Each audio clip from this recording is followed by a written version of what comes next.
Today,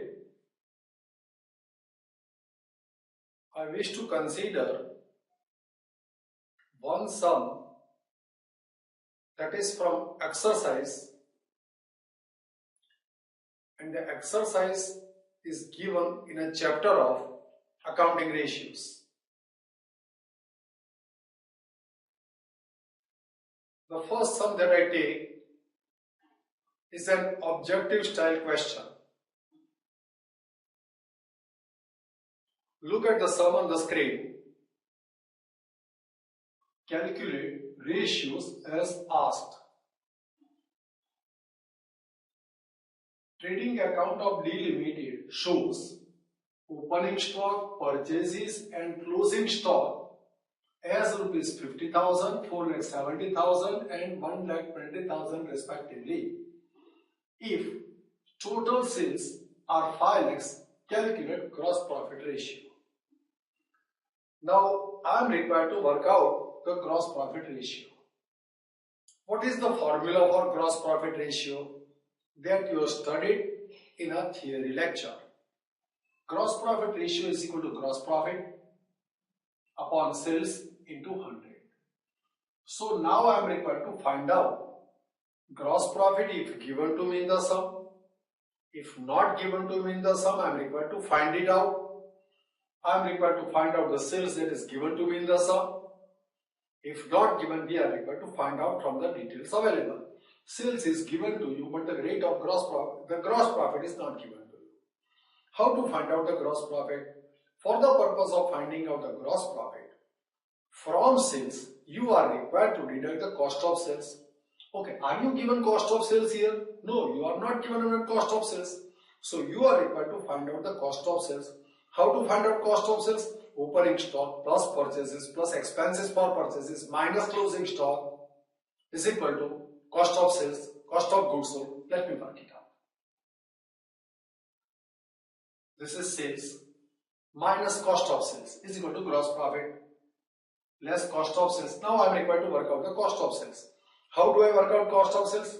I am given opening stock 50,000, purchases 4,70,000, closing stock 1,20,000. So opening stock plus purchase minus closing stock is equal to cost of sales. So here I write opening stock, inner column 50,000 plus purchases 5,20,000 is the total minus closing stock. So I get the cost of sales. So 5 lakhs is the sales minus cost of sales. So I get the gross profit of 1 lakh. Now I have got two variables required for the ratio readily available. This is my gross profit, this is sales. So 1 lakh divided by 5 lakhs into 100. The rate of gross profit is 20%. This is how gross profit ratio is worked out. Next, cost of goods sold as per trading account of E Limited is 3,90,000. Sales 5 lakhs. Opening stock and closing stock 50,000, 1,20,000 respectively. Calculate gross profit ratio. First I will write down the formula. Gross profit ratio is equal to gross profit divided by sales into 100. I have got the information for sales ready. I am not given gross profit directly in the sum. I can work out the gross profit by applying the formula sales minus cost of sales. So here sales minus cost of sales. So we get a gross profit of 1,10,000. Now I have a gross profit and sales ready. I can work out the ratio. So 1,10,000 divided by 5 lakhs into 100, 22%. So gross profit percentages are 22%. Now see, after considering this question, let us proceed to the next one.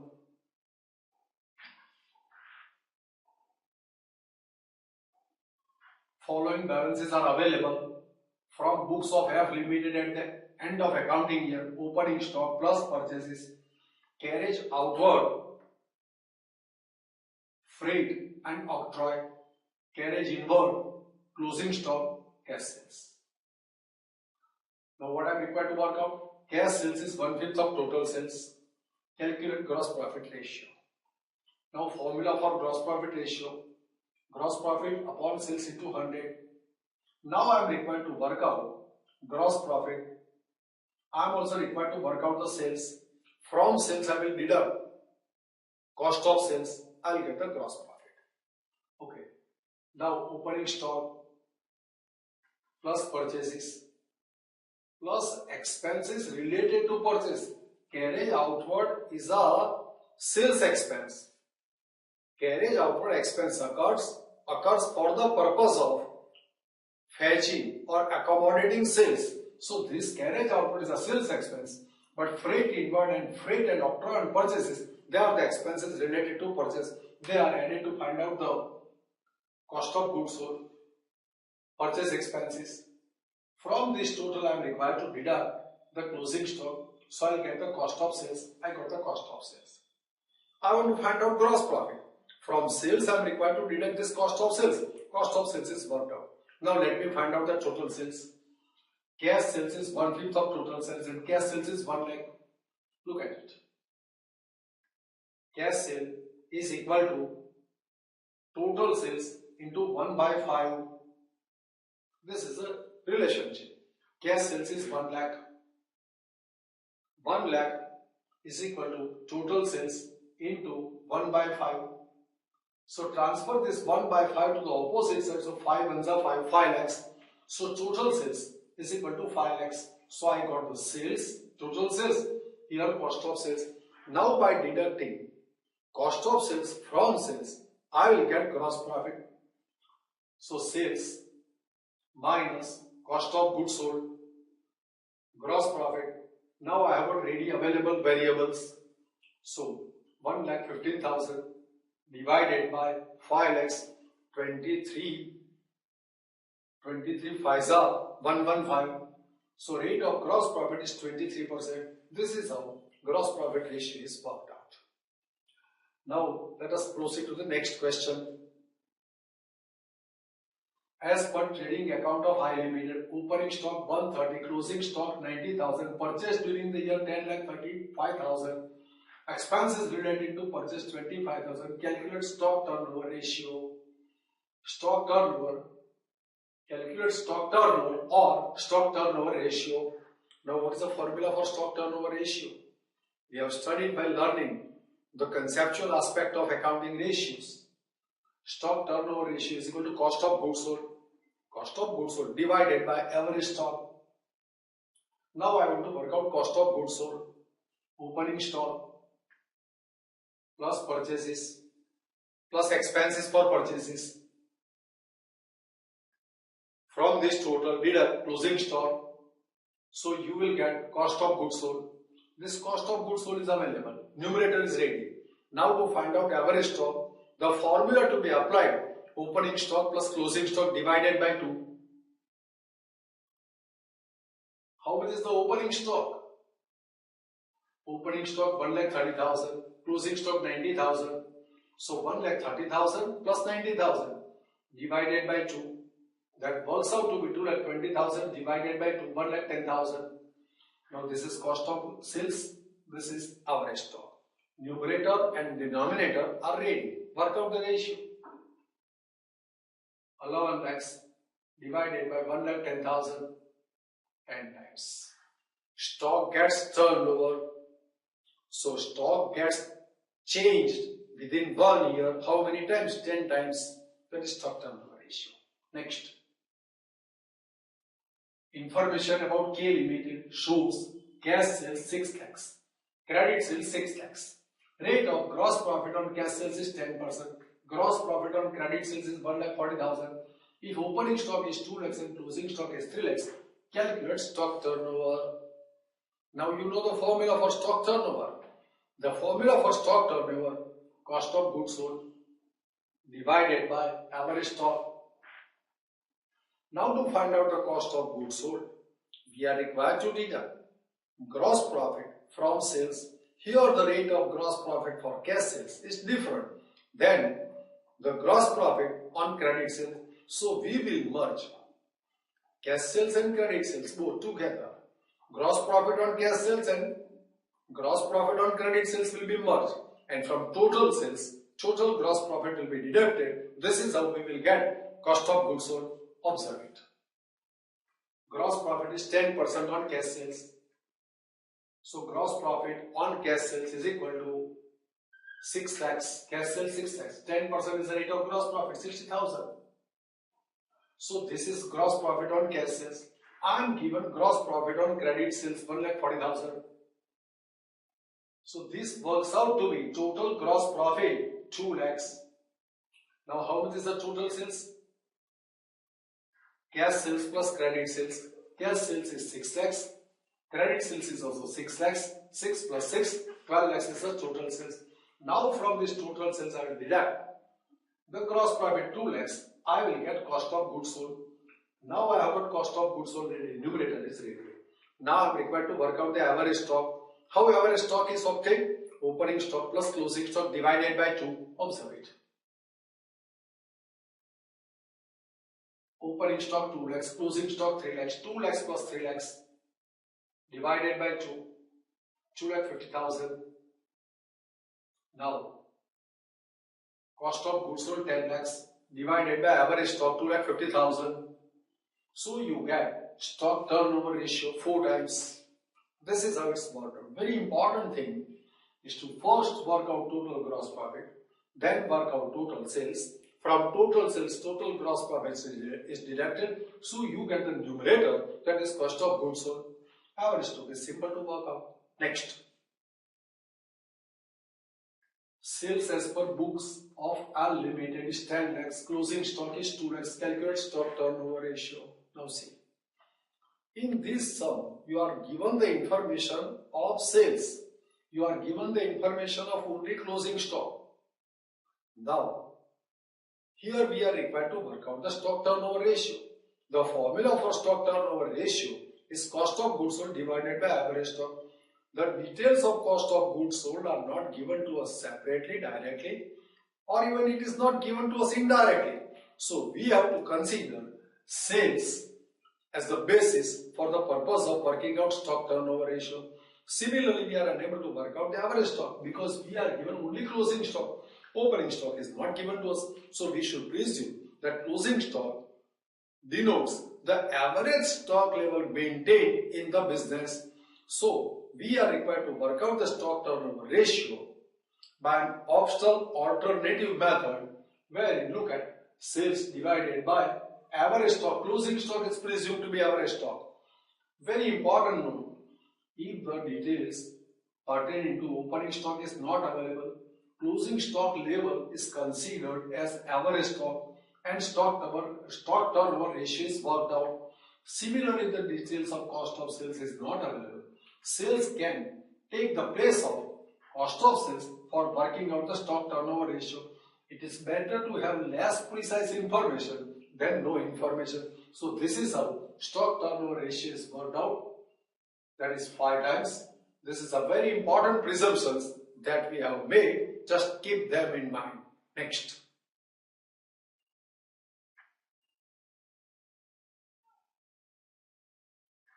Debtors as per books of M Limited are 2,19,000. Credit sales during the year amounted to 10,95,000. Calculate debtors ratio. Now we have studied debtors ratio, debtors turnover ratio. We have studied this ratio in the theory lecture. But here we are required to work out debtors ratio. Debtors ratio mentioned signifies the average credit collection period from customers. How it's worked out? The formula for debtors ratio is equal to debtors plus bills receivable divided by annual credit sale multiplied by number of working days in the year. Number of working days in the year. Now you are given the debtors details, but bills receivable is not there. So let us work it out with debtors, presuming that bills receivable are nil. So here debtors are 2,19,000. Credit sales 10,95,000. Number of working days in the year are not specified. So you have to take them to be 365. So multiply by 365. So here by calculating, we get 73 days. That is the average credit period for collection from debtors. This is how debtors ratio is worked out. Next. Books of O Limited show debtors 1 lakh, bills receivable 20,000. total sales will take 3000. The proportion of cash sales and credit sales is 1:10. Calculate debtors ratio.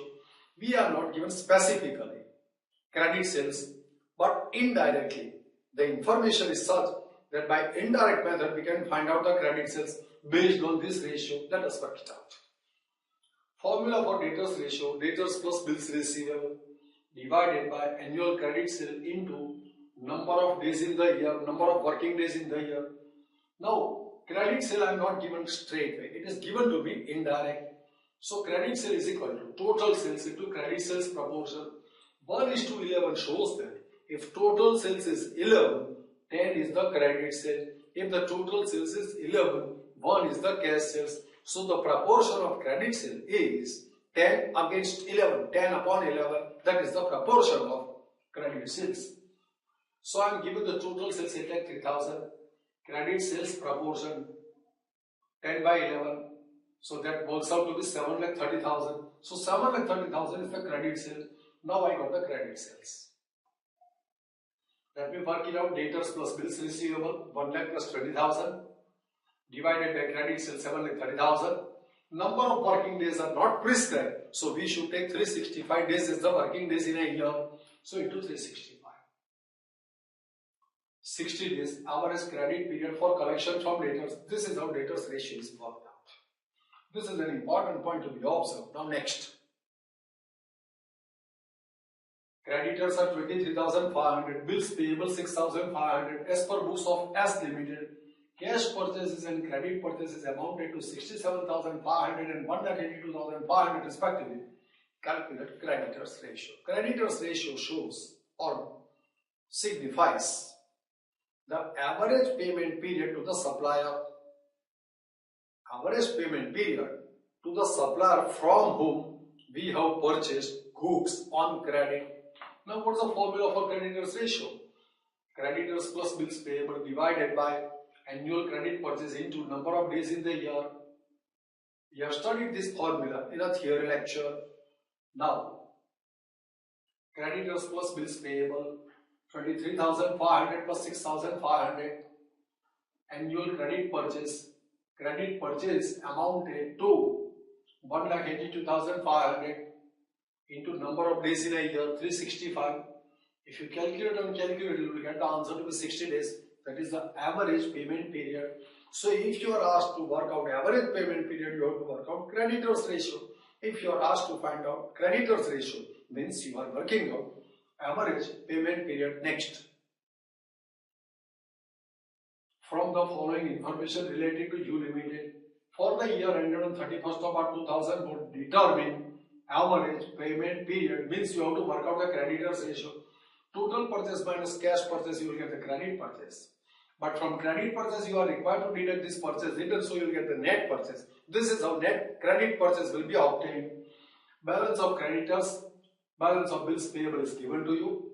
I am required to work out the creditors ratio. So to work out the creditors ratio, formula for that: creditors plus bills payable divided by annual credit purchase into number of days, number of working days in a year. Now I want to work out credit purchase for the year. As I told you, total purchase minus cash purchase minus credit purchase. See, look at total purchase minus credit purchase return minus cash purchase. So we get the credit purchase. Now creditors and bills payable are already there. 9,000 plus 4,000 divided by 73,000 into number of working days 365. 73 5s are 365. 9 plus 4 13,000. So 13,000. 13 5s are 65 days is the average payment period to the suppliers. This is how average payment period is worked out. Next.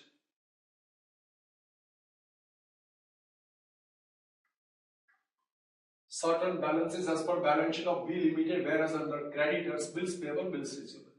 If cash purchases during the year 24,000, which is 1/5 of total purchase, calculate creditors ratio, take 300 working days in a year. Now here I am required to work out what? Creditors ratio. So creditors ratio is equal to creditors plus bills payable divided by annual credit purchase into number of working days which I am going to take care, which I am going to consider in for this some 300 days. Notice it. Now, it is very important to work out the annual credit purchase. 1/5 of the total purchase is equal to cash purchase. On the basis of this statement, we can work out the credit purchase. Okay. Cash purchase is equal to total purchase into 1/5. Cash purchase 24,000 into total purchase into 1/5. Transfer this 5 from denominator to opposite side. 24 5s are 120. So 1,20,000 is the total purchases. From this total purchase, deduct cash purchase. So 1,20,000 minus 24,000. So you get credit purchase to be 96,000. Now creditors plus bills payable divided by annual credit purchase into number of days given to us 300. If you work out, calculate this on the calculator. 12 plus 5, 17,920 into 300 divided by 96, 56 days. This is the average payment period. So this is also creditors ratio, means average payment period is worked out. Next. Total administrative expense, selling expense and the financial expenses as per profit and loss account of the company is 1,50,000. Loss on sale of building 10,000. Net profit after deducting these expenses and losses will be 80,000. If the sales is 11,25,000, calculate net profit ratio. What is the formula for net profit ratio? Net profit divided by sales into 100. But this is net profit means net trading profit. And to find out net trading profit, net operating profit. So non-operating incomes and expenses are strictly excluded when this ratio is calculated. Here, loss on sale of building is a non-operating loss and it is considered when net profit is worked out. So net profit worked out 80,000 is after considering this loss of 10,000, which is non-operating. Its effect on profit should be removed. For the purpose of removing the effect of abnormal items, the formula that we use, net profit as per profit and loss account minus abnormal profit plus abnormal losses. So non-operating losses are added, non-operating gains are deducted. Let me apply this formula. Net profit as per profit and loss account plus abnormal loss plus that is to be added. So we get net operating profit 90,000. So 90,000 divided by sales 11,25,000 into 100, 8%. So rate of net profit is 8%. Next. Following balances are taken from the balance sheet of a company. Equity share, reserves, fixed assets, current assets, fixed assets. Calculate proprietary ratio. Now what is the formula for proprietary ratio? Proprietary, owner's funds divided by real assets. Total real assets into 100. Now I am required to work out owner's fund.